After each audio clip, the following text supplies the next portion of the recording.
my people perish for a lack of knowledge, right? He says that they were supposed to be priests to the world, but they don't know me. So how can they minister me to the world? Right. So Jesus comes as a priest. What does a priest do? It's ministers the things pertaining to God.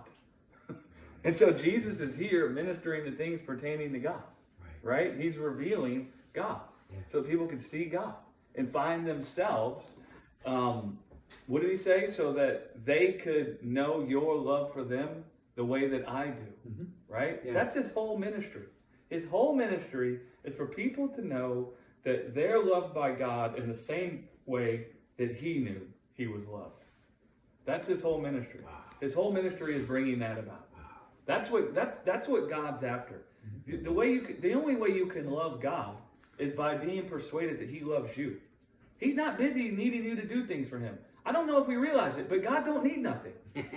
Right? When they asked him for the temple tax, he pulled money out of the fish's mouth. Okay? So he doesn't need things. He doesn't need us to give him things. That's not what he's after. He doesn't need anything like that. But I tell you what makes God feel loved is when people are persuaded that he loves them. Yeah. Right? And I use the example all the time with the man.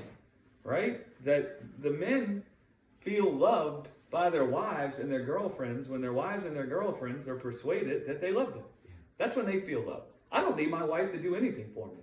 Right? I'm just being real. I couldn't care less if she don't do anything for me. I'm just being honest. That doesn't mean she doesn't do things for me. I'm just saying, that doesn't make me feel loved. The thing that makes me feel loved is when she sees how much I'm busy trying to love her. Yeah.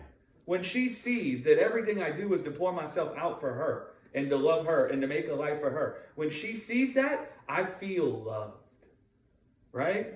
Now, when she's busy living like I don't love her, or that I in fact, I have evil thoughts towards her or about her, listen, man, that makes me incensed. That really frustrates me. Right? And so I'm not trying to describe God as if he's frustrated like a man, but what I'm saying is the way you love God is by just believing he loves you. Yeah. That's when he feels loved. Yeah. He feels loved when somebody sees how much he loves them. When somebody sees what he's done and they say, he loves me. Yeah. He really loves me. That's when God feels hugged and kissed. When someone says, he loves me. He really loves me. Right?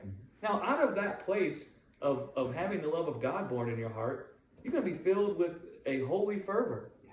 Right? And you're going to attack life. And I'm sure lots of great things will come out of you. Right? To minister the truth about God. But that's not to be confused with that's how you're loving God. Right. No. Exactly. No. Let it never be said. Right? That's when the thing gets twisted. Yeah. Yeah.